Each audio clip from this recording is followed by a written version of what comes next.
I don't know. I really don't know. Let me say this though. The first 20 minutes of the show was actually good. The first 20 minutes of this show was actually good. I'm not gonna lie to you. I will sit here and praise the first 20 minutes of Monday Night Raw. Good. It was some good shit. Now, the remaining 2 hours and 40 minutes of this show, it went downhill from there. One of the best parts of the show tonight was Corey Graves dropping a shit bomb. Holy shit. On Monday Night Raw, I said, holy fucking shit. They didn't even bleep Corey Graves out. Also, not only Corey Graves said the word shit, he said the word bitch tonight on Raw. I bet you they're going to edit that out as well when the show goes on the WWE Network. I bet they will. I bet they will. I was getting ready after this miserable show was over. I was getting ready to come on here, talk in this microphone, stare on that camera, and say Monday Night Raw was good tonight. I gotta go and check my temperature. See, I'm fine. The first 20 minutes of Monday Night Raw was just great. Great. It didn't lead. Raw didn't kick off with a fucking segment, with a 20-minute segment. Raw didn't kick off with a segment that lasted 45 minutes, close to an hour. Was that so hard? What the first 20 minutes of this show gave you? Was that so hard? At all? Was that so hard?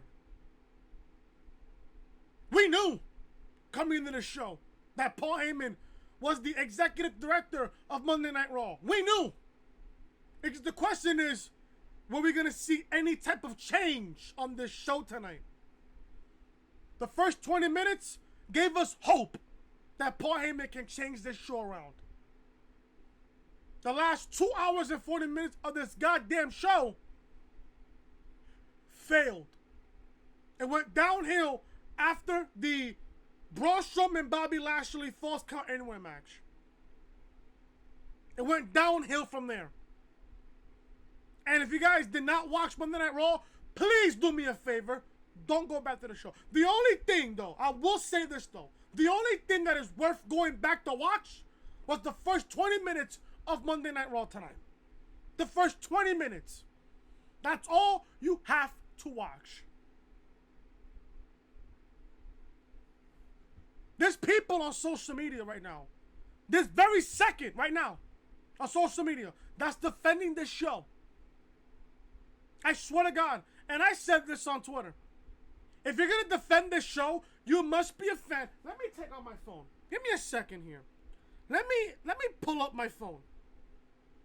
Let me pull up my tweet on Twitter. Let me pull up this tweet. Let me pull up this tweet on Twitter. I said on Twitter, if I can find the tweet. Here we go. I said, whoever defends this company and defends this show, I'm going to bet you are a fan of the following. The Iconics, Lacey Evans, Roman Reigns, Shane McMahon, Jinder Mahal, the 24/7 Championship, Vanessa Bourne, and Aaliyah. You must be those type of fans if you're going to defend this fucking show. Hell, even if you're a fan of sliced wrestling, you're a fucking buffoon. I'm a fucking idiot. That is 100% facts. Nothing but facts. Oh, Chris, but that's your opinion. It's the fucking truth, you fucking dickhead. If you're gonna defend this show, you shouldn't be even calling yourself a wrestling fan. You shouldn't even be calling yourself a wrestling fan at all. At all. If you thought Raw was good tonight, if you thought Monday Night Raw was good tonight, You should lock yourself up in a mental institution and throw away the fucking key. If you defend this show tonight and on a weekly fucking basis, you must be a virgin that doesn't get pussy whatsoever. Oh, Chris, you're a savage. I know. This channel, the podcast that I have, all my videos that I have, and the shit that I do here is unfiltered, uncensored. I don't give a fuck. I don't really care. This show was a complete fucking abomination tonight. Outside the first 20 minutes of this show. We'll talk about everything on this review. My fucking God. This company is a fucking joke. This company's a fucking joke. And the people that defend this show, the people that fucking sit there and suck the Vince McMahon 76-year-old cock, a corporate shill, you're not going anywhere. If you think, and I said this every single week, you think that defending Monday Night Raw on a weekly basis is gonna get you paid? No. You think that defending this show on a fucking weekly basis is gonna have you recognized by a superstar or a creative head person or Vince McMahon himself? It's not gonna happen. You think you're getting a small commission out of Vince's pocket by defending the show? No, you're not. The only thing that Vince cares about is the money that's lying in your wallet and in your fucking pockets. Vince does not care about wrestling. Vince does not care about the WWE. Vince is killing this company more faster than a fucking quickie. And I ask myself, can October come any more quicker? Because I'm going to say this now. Because I'm going to say this right now. All Out, August 31st, let me say this right now. You thought Fyter Fest was a good show. And I heard people say, oh, Fyter Fest was a good show. People didn't take Fyter Fest that much serious. Of course you're not going to take it serious because it's a fucking free show. You're not supposed to take this serious. But the only thing that Fyter Fest did was continue storylines, which is good. I'm okay with it. Even though I didn't watch Fyter Fest on Saturday. I didn't watch Fyter Fest. Some people told me it was good. Some people told me that they weren't even taking it serious. That's fine. But the main show that people are waiting for is All Out, August 31st in the Sears Center in Chicago. On AEW's second pay-per-view ever.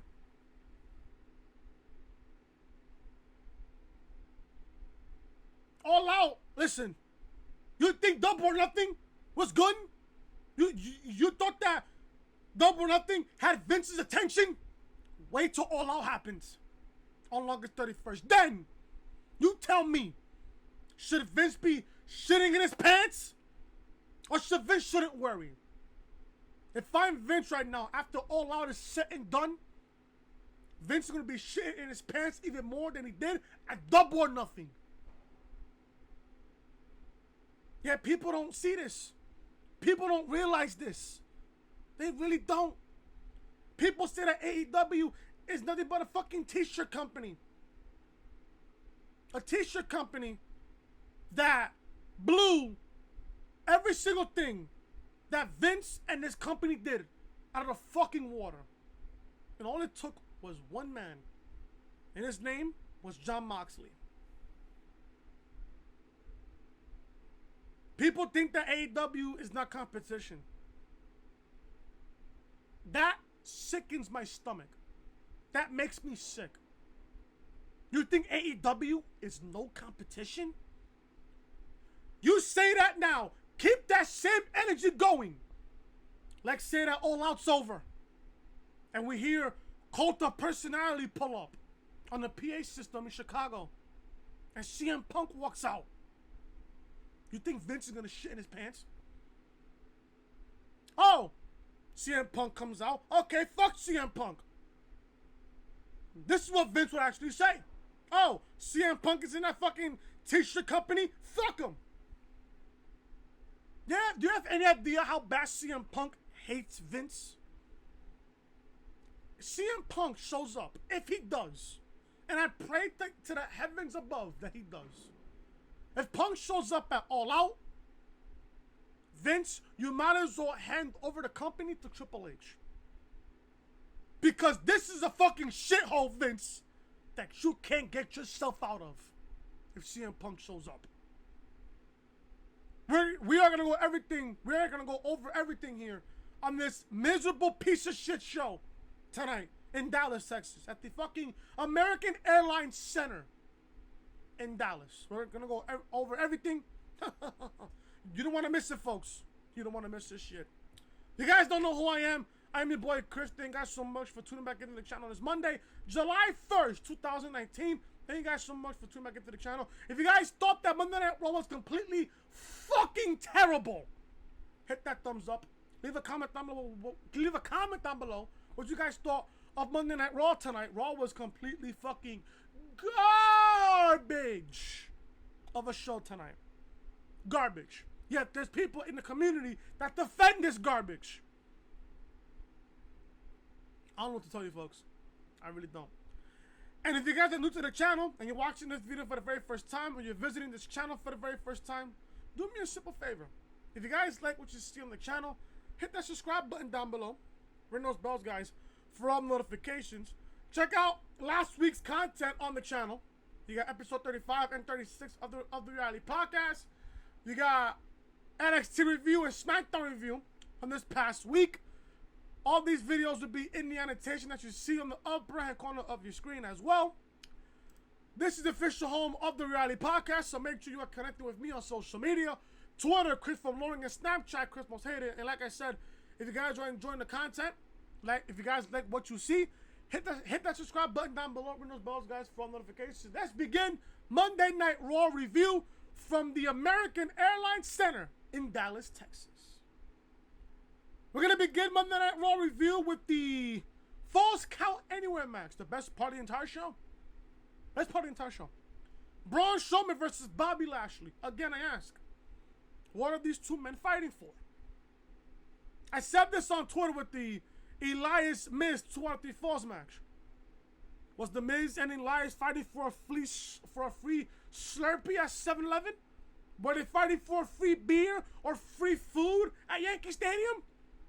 What the fuck were they fighting for? I can ask the same question about Braun Strowman and Bobby Lashley. What are they fighting for?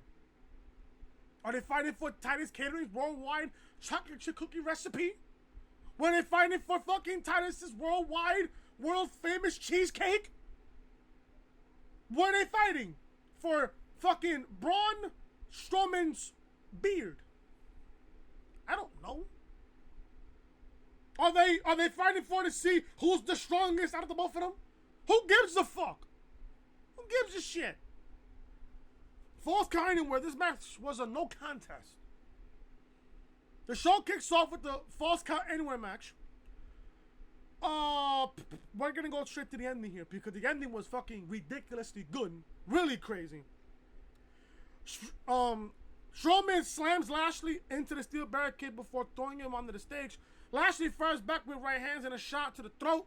Lashley hits Strowman with a suplex on the stage for a near fall, then gets angry. Roar! Lashley walks backwards to the stage, taking a run up like Strowman, but Braun then runs and tackles him right through the stage. Corey Graves says, "Holy shit, they didn't even bleep him out." I love it. I fucking love it. And the fans chanted as well, "Holy shit." There's a gaping hole in the stage and sparks are flying out. The whole Titantron and ramp is dark and the fans are loving it. This is awesome chance fires up. See what happens when the ratings plummet and there's some competition in town? Entertaining television. Yeah, sure. Yeah, sure. This match goes to a no contest. We got an interesting camera angle and no commentary is implying this wasn't scripted, as officials and EMTs come in to put Lashley and Strowman on stretchers and it just cuts the commercial. Nice. Nice. I want to see a fucking commercial during a fucking situation between Lashley and Strowman. This bled coming back from commercial break. This literally bled onto it. Coming out of commercial break, it bleeds into it. We return live with the same camera angle, and it cuts to Lashley being put in an ambulance. Cole tells us this is a serious situation for both men needing medical treatment. We see a replay of the event before seeing Braun being put on a gurney. Corey Graves says he's never seen anything like that, and he could smell burning, and he sounds taken aback, like he doesn't know what to say. Strowman is put in the ambulance and taken away, and we see more replays. We cut to the announcers, and Cole says that World Entertainment does everything it can to protect the superstars, but sometimes things happen, and they can't control. You can't control these ratings. You can't control the fucking viewership. That you can't control either. You can't. You can't. Well, nowadays you can, but back then you can. Nowadays.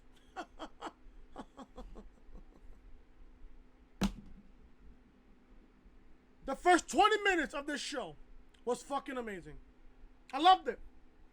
Loved the first 20 minutes of this show. I had hope. We all had hope. I had hope. TM had hope. Storms had fucking hope. I was in both group chats and I said, wow. The first 20 minutes of Monday Night Raw was actually fucking good. And I kept checking myself, kept checking my temperature to see if I was fine. Wow. Now I'm hearing that the company can have a new set or new stage coming up real soon. I don't know. It needs it.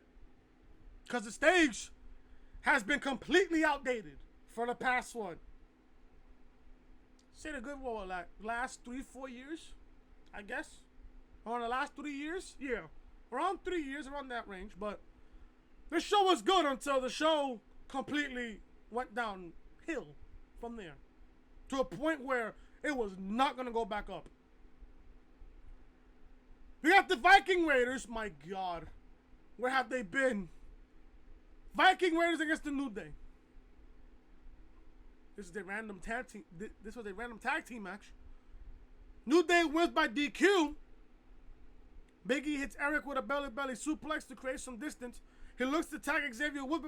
He looks to tag Xavier Woods, but Samoa Joe comes out and drags Woods off the apron and chokes him. New Day wins by disqualification.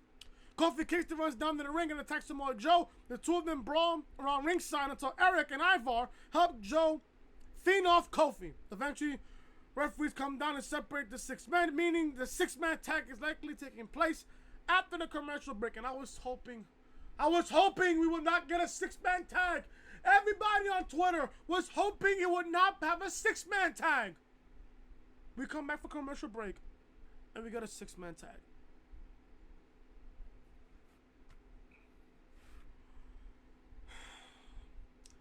And I'm starting to think, okay, New Day versus the Viking Raiders. Okay, this is fresh. This is good. Okay, I like this. Samoa Joe comes out, then Kofi comes out. I was hoping it would go to commercial break, come right back, on to the next one. No. Oh, Kofi's out, Joe is out. You might as well do a 6-man tag. Great job, Vince. Great job. Fantastic job.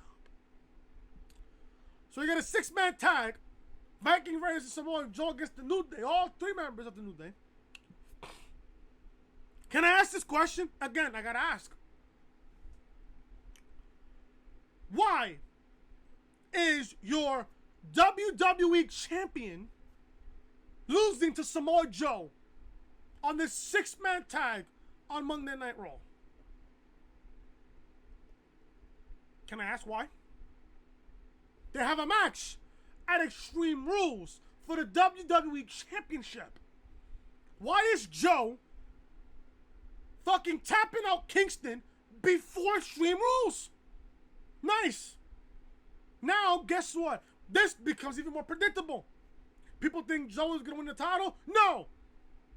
Samoa Joe submitting Kofi Kingston on this matchup on Monday Night Raw with a week and a half to go until Extreme Rules this automatically tells me that Kofi is going to retain the championship over Samoa Joe, and Kofi is going to go into SummerSlam as WWE champion.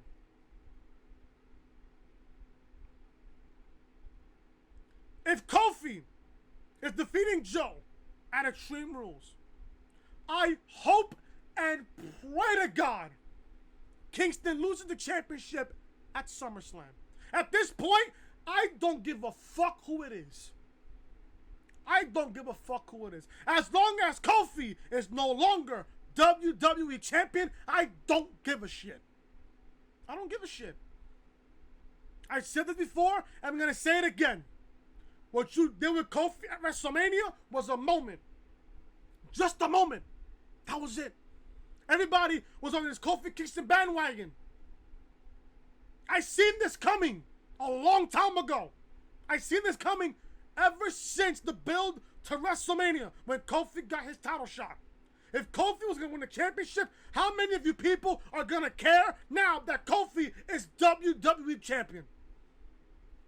I see on social media every single week, people are hoping that fucking Kofi Kingston loses the fucking title.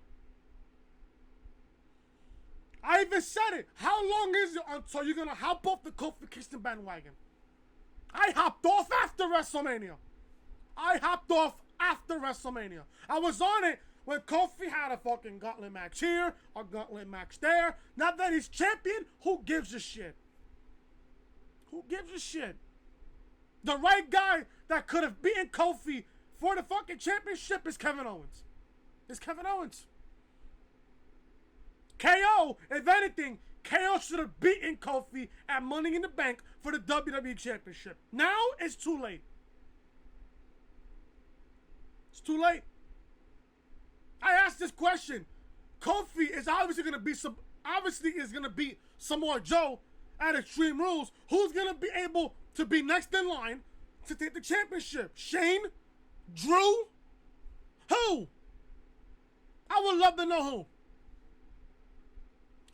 Who is even legit enough on SmackDown Live that can beat Kofi Kingston for the WWE Championship? As of right now, no one is. No one is. Joe put on the fucking coquina clutch on Kingston, and Kingston passes out. Again, you have your champion lose on live television. Why? Why? And also, on top of that, Joe is going to be on SmackDown tomorrow to confront Kofi Kingston. I bet you we are going to get a stipulation match for Extreme Rules. I bet. This is fucking stupid. Having your champion lose on live television. I wonder why.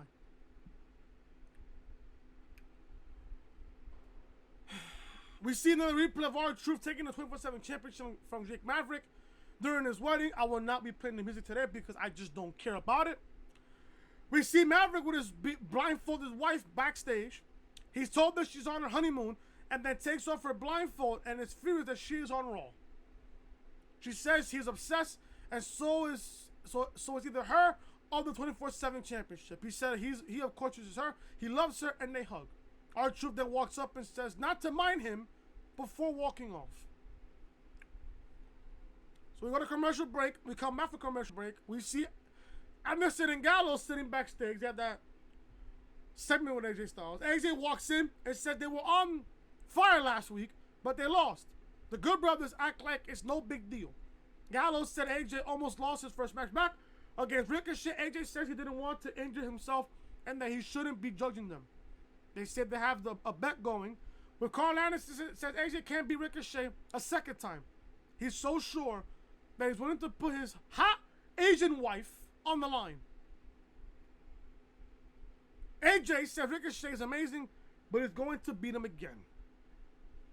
We return to the ring, and Noe Jose is making his entrance for a match with Cesaro. Why is Noe Jose being on TV? This is a fucking jobber, for crying out loud.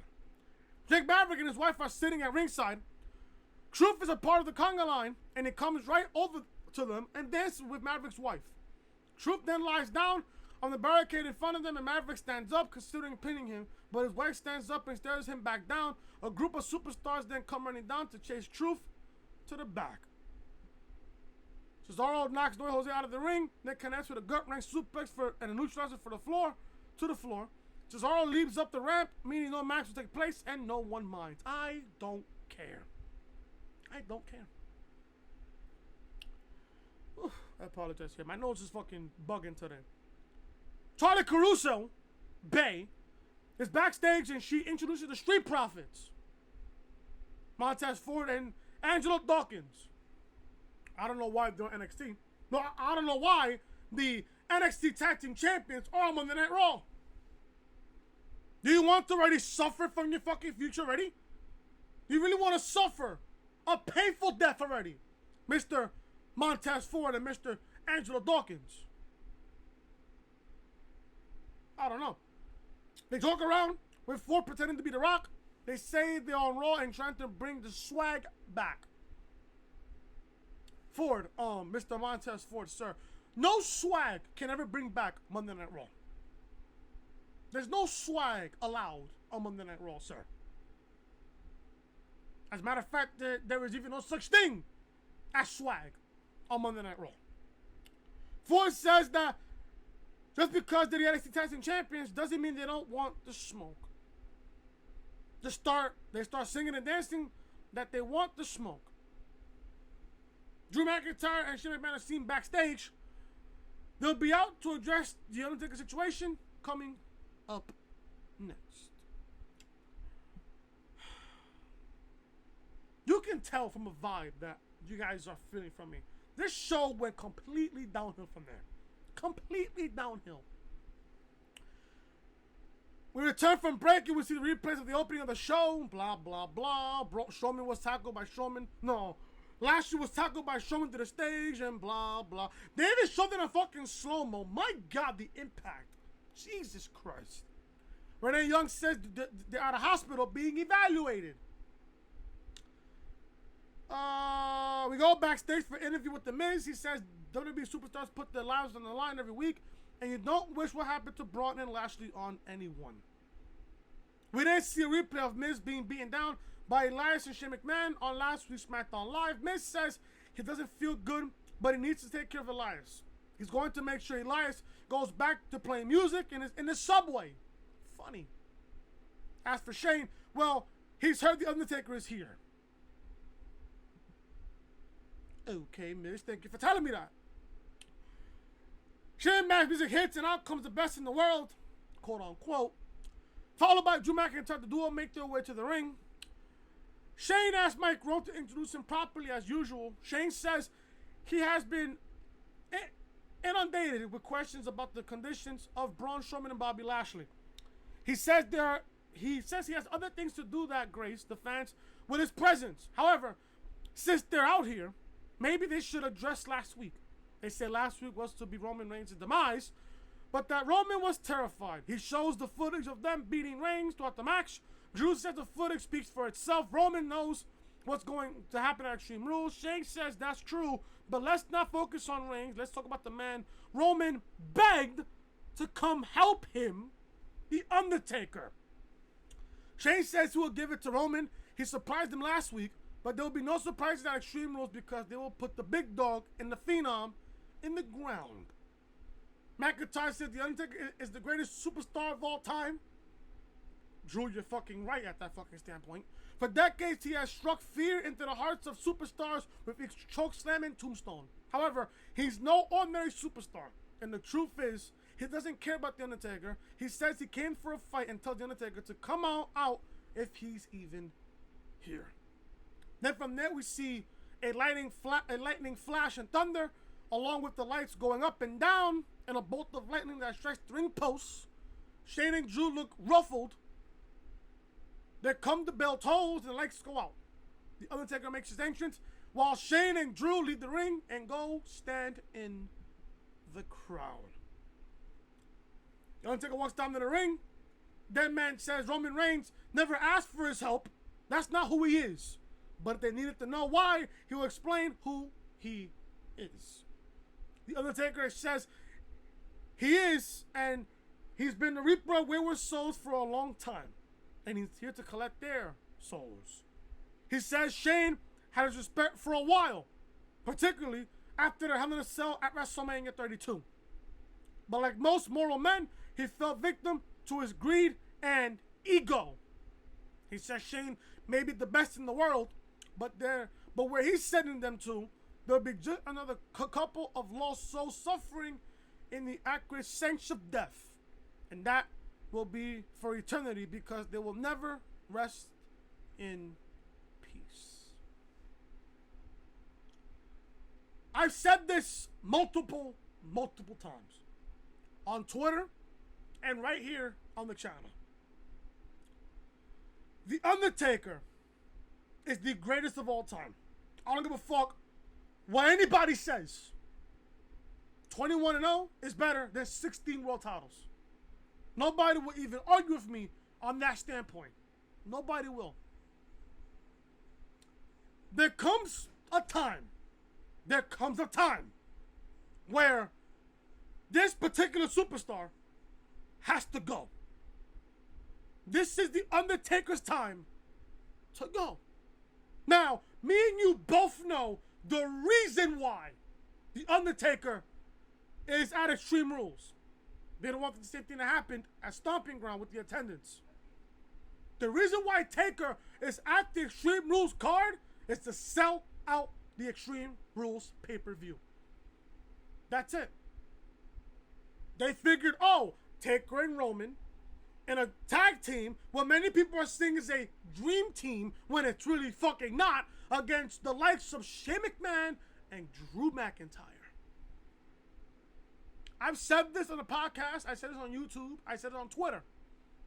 The Undertaker's final match, if it's not against Sting, it's against Drew McIntyre. Hell, I wouldn't even mind if they booked that matchup for SummerSlam. I wouldn't even mind it. But then again, Taker versus Corbin could be a squash at SummerSlam, because I reported this, I even said it, or should I say read it, on the podcast back on Saturday. Taker's rumored opponent for SummerSlam is Baron Corbin. I don't know how you guys feel about that, but at this point, as long as the end of that matchup is a squash, I don't care. Taker gets paid, he goes on the show at SummerSlam, 1, 2, 3, Tombstone Powerbomb, 1, 2, 3, done. Taker has to go. I hate that. Listen, I said this on Twitter. If I could even find the tweet. Give me a second here. If I can find the tweet. Let me see if I can find the tweet. Oh, right here. I said this on Twitter. I said I cry inside when I see The Undertaker in the WWE in 2019. Many people talk shit about him. Many people talk down to a man who has carried his company on his back during the Monday Night Wars and the Attitude Era. It's time for Taker to put his legendary career to rest. Hashtag Raw, hashtag WWE.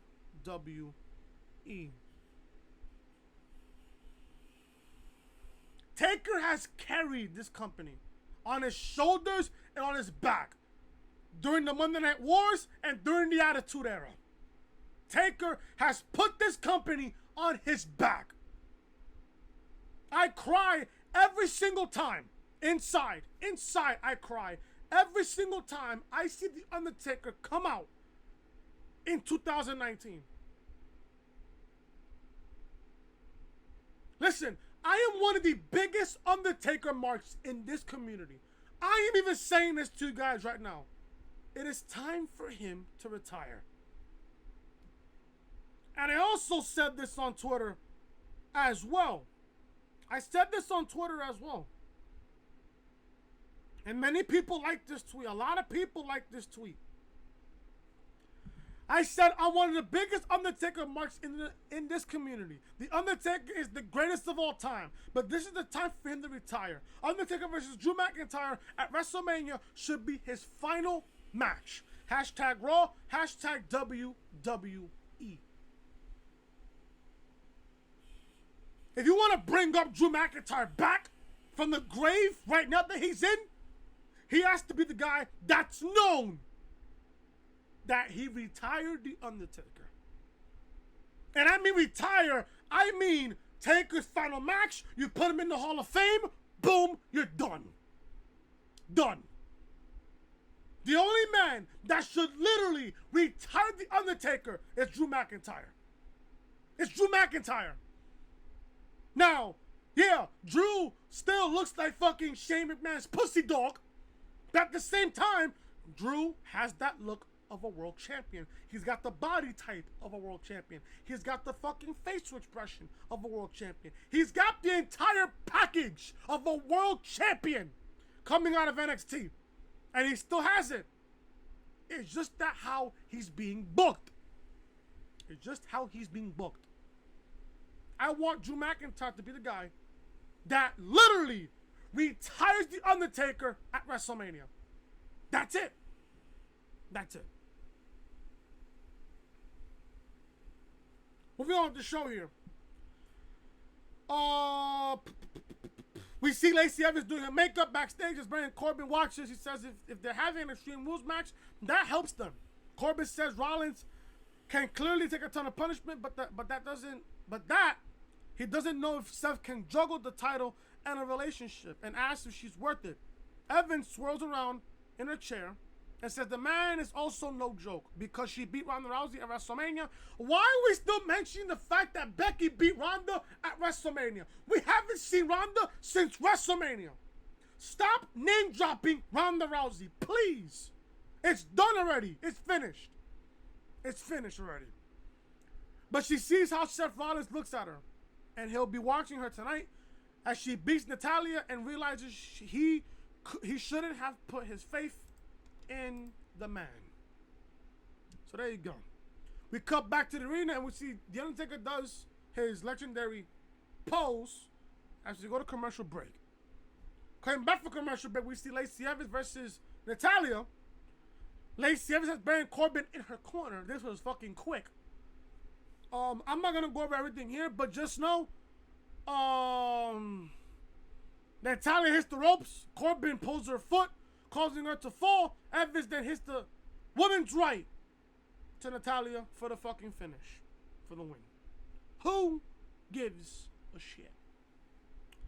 Ricochet's interviewed backstage by Charlie Caruso, Bay, who says this has been a whirlwind week.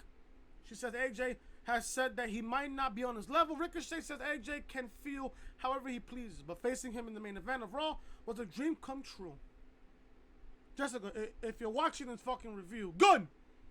That Ricochet is a favorite superstar. Good! However, if they did it again, he'll probably wouldn't lose. Anderson and Gallows walk up and say that the truth is AJ could have beaten him in 3 minutes. They poke and prod him and say Ricochet needs to put in his place.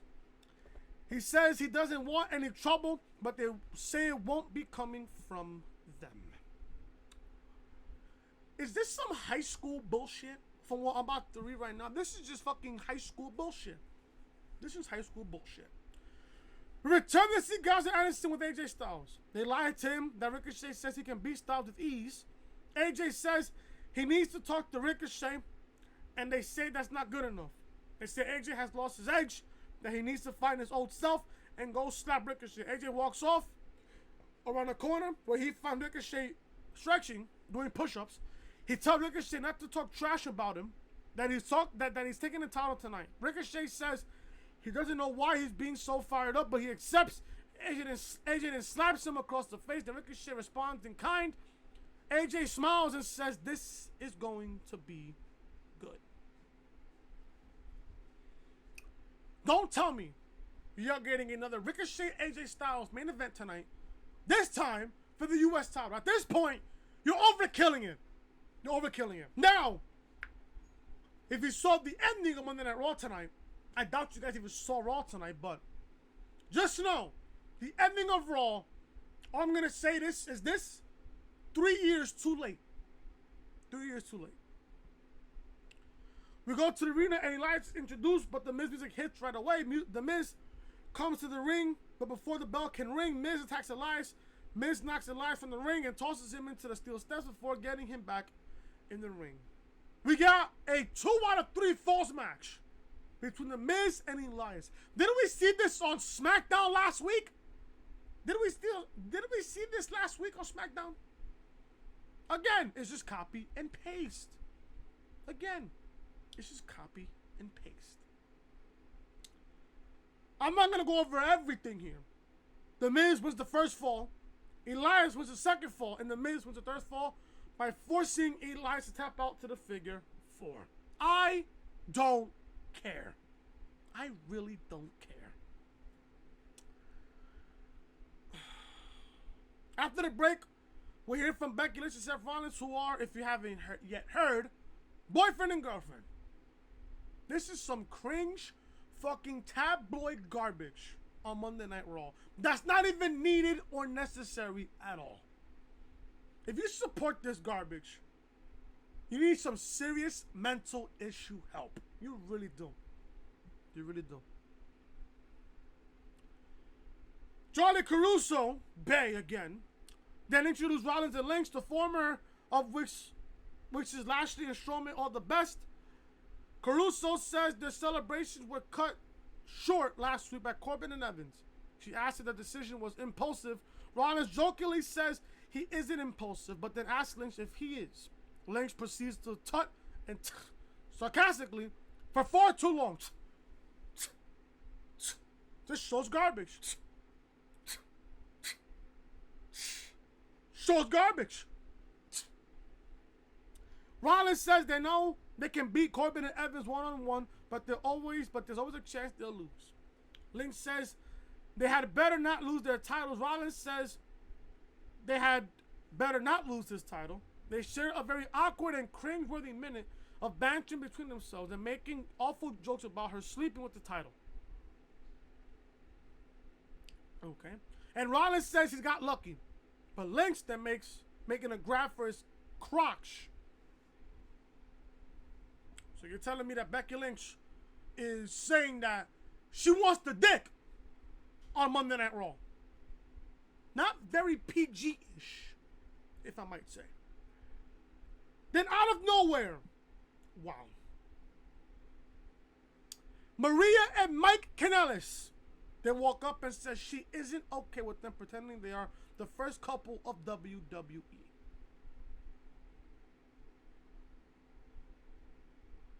Let me repeat that.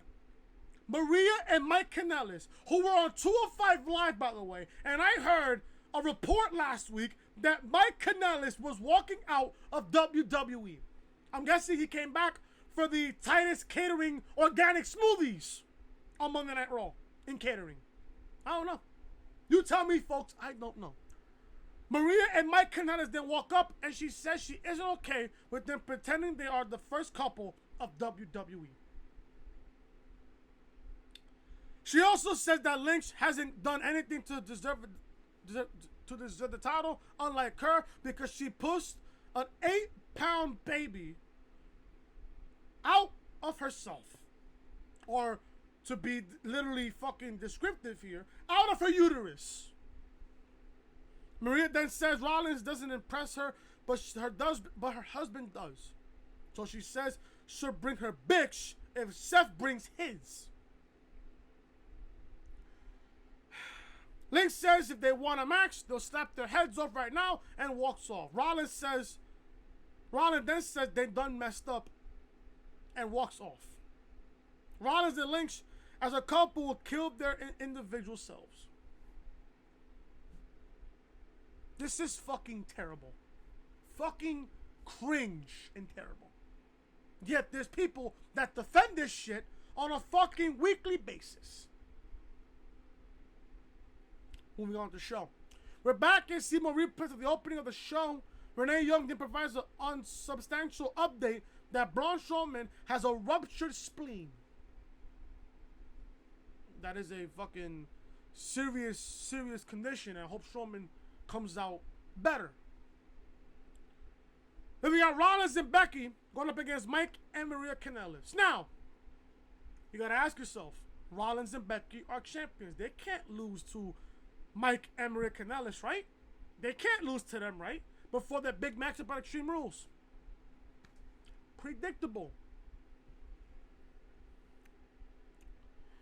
Lynch drags Mike into the ring and pulls on the disarmer and he taps, despite that not being legal in 2 ways. I'm not going to go over everything because I just don't care. Rollins and Lynch win.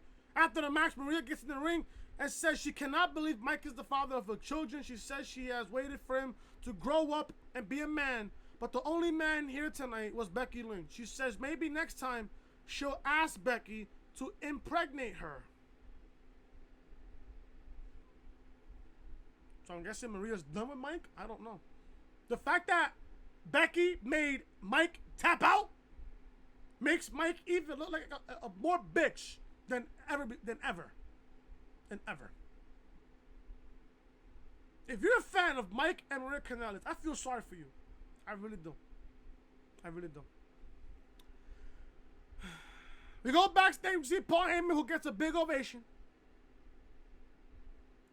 He introduces himself as the advocate of Brock Lesnar. He says tonight has been a crazy night for both Rollins and Kofi Kingston, but just maybe his client is in the building. Street Profits then walk up and joke around, asking Heyman if Lesnar is actually here. And generally being loud, Heyman leaves and they yell for him to come back. I love Montez Ford. I love those two. Hilarious. But I ask, why is the Street Profits on Monday Night Raw? I'm asking why.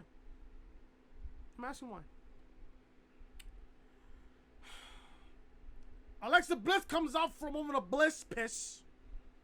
Alexa says her thoughts are with Braun Strowman and Bobby Lashley tonight. She then brings Nikki Cross out and shows the replay of her beating Bayley on SmackDown Live to win Bliss another championship match against Bayley, this time at Extreme Rules. Yeah, sure. Cross thanks Bliss for believing in her. Carmella's music hits and interrupts. Carmella comes out and says Bliss is just using Cross. Bliss gets a title shot. What does Cross get? Bliss says she knows Carmella for trying to break them up. Bliss says Carmella is nothing more than a sidekick. Carmella challenges her to get in the ring, and she'll show her a sidekick. Alexa agrees. So Alexa goes one-on-one with Carmella. Carmella rolls her up for a win. Quick. So Carmella beats Alexa in just seconds. Literally 2 seconds. Well, literally 3 seconds. Then we get Carmella versus Nikki Cross, and Nikki Cross beats Carmella. 50-50 booking. Nice job there. Vince, nice job. So Nikki beats Carmella. Cross beats Carmella while fucking Alexa Bliss loses to fucking Carmella in 3 seconds.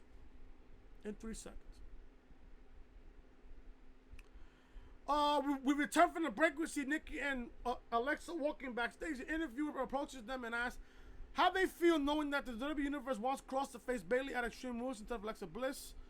Alexa Bliss says no comment and storms off.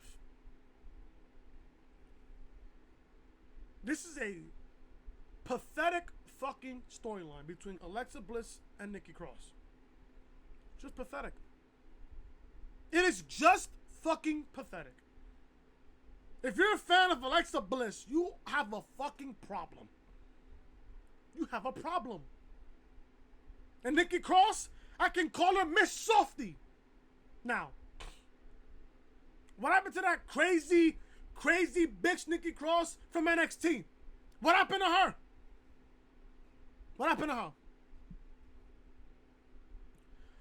Drake Maverick and his wife are backstage, and she says she needs to go to the bathroom before they leave. As Maverick is waiting, a bunch of superstars run past.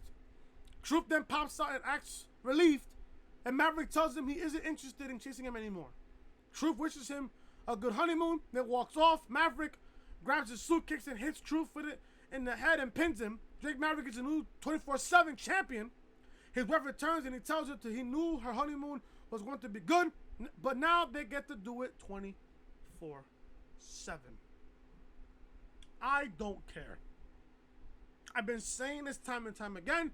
Take off the 24/7 championship off of live TV. Put it on social media.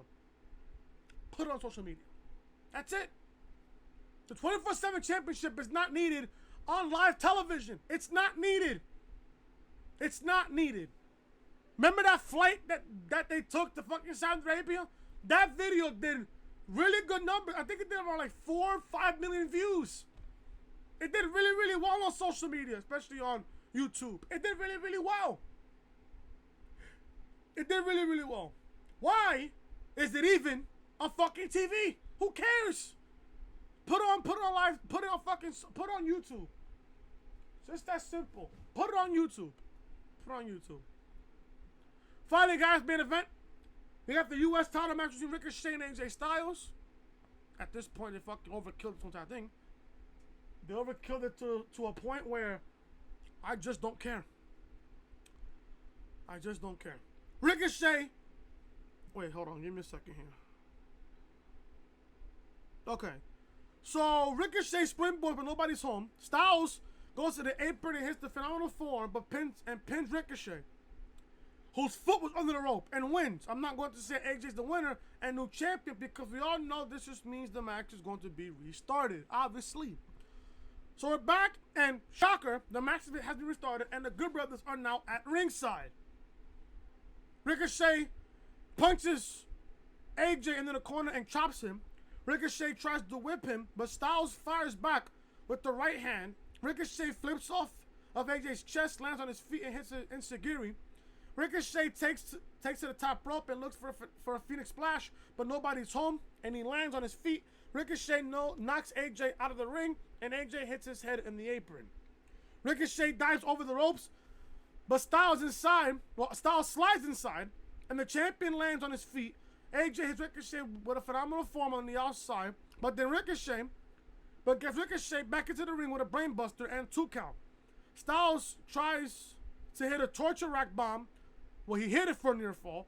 Ricochet knocks AJ off the ropes and hits him with an arm drag roll up for the win. Ricochet wins, and then after the match, AJ is shocked after his loss and is clearly unhappy. Ricochet poses with the title. AJ extends his hand and Ricochet shakes it. Gals Anderson are then on the apron, sarcastically clapping Styles. Ricochet sets his belt down, ready to fight, but Styles tries to play peacekeeper. Styles turns and punches Ricochet. He then stomps and punches Ricochet before instructing Gals and Anderson to hit the Magic Killer to Ricochet. Styles lifts the champion and punches him before hitting him with the Styles Clash from the middle rope. Styles, Anderson, and Gallows pose with a 2-sweet. Then Styles unloads some ground and pound on Ricochet, followed by Anderson doing the same. The three of them pose, with Styles standing on Ricochet. The club rides once again, as the show from there goes off the air.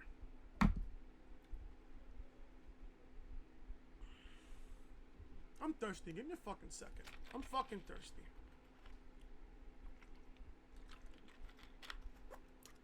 This is 3 years too late, folks. Styles, Anderson, and Gallows back at the club, 3 years too late. And I'll tell you why. You could have given me this when AJ made his debut in 2016.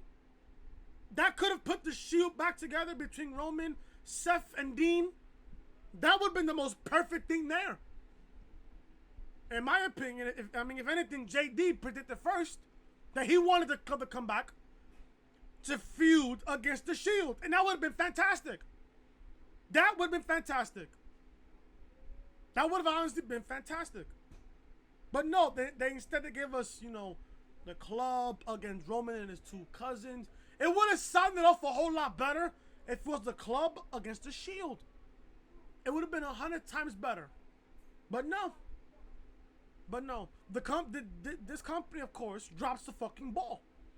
When you have Carl Anderson, Luke Gallows, AJ Styles, Roman Reigns, Seth Rollins, and Dean Ambrose on the same fucking roster, you better start a feud with them. Now, it's 3 years too late now to do this. And on top of that, AJ turned heel. I don't care.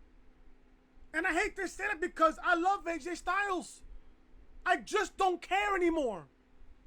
I just don't care. AJ's now a heel. I don't care.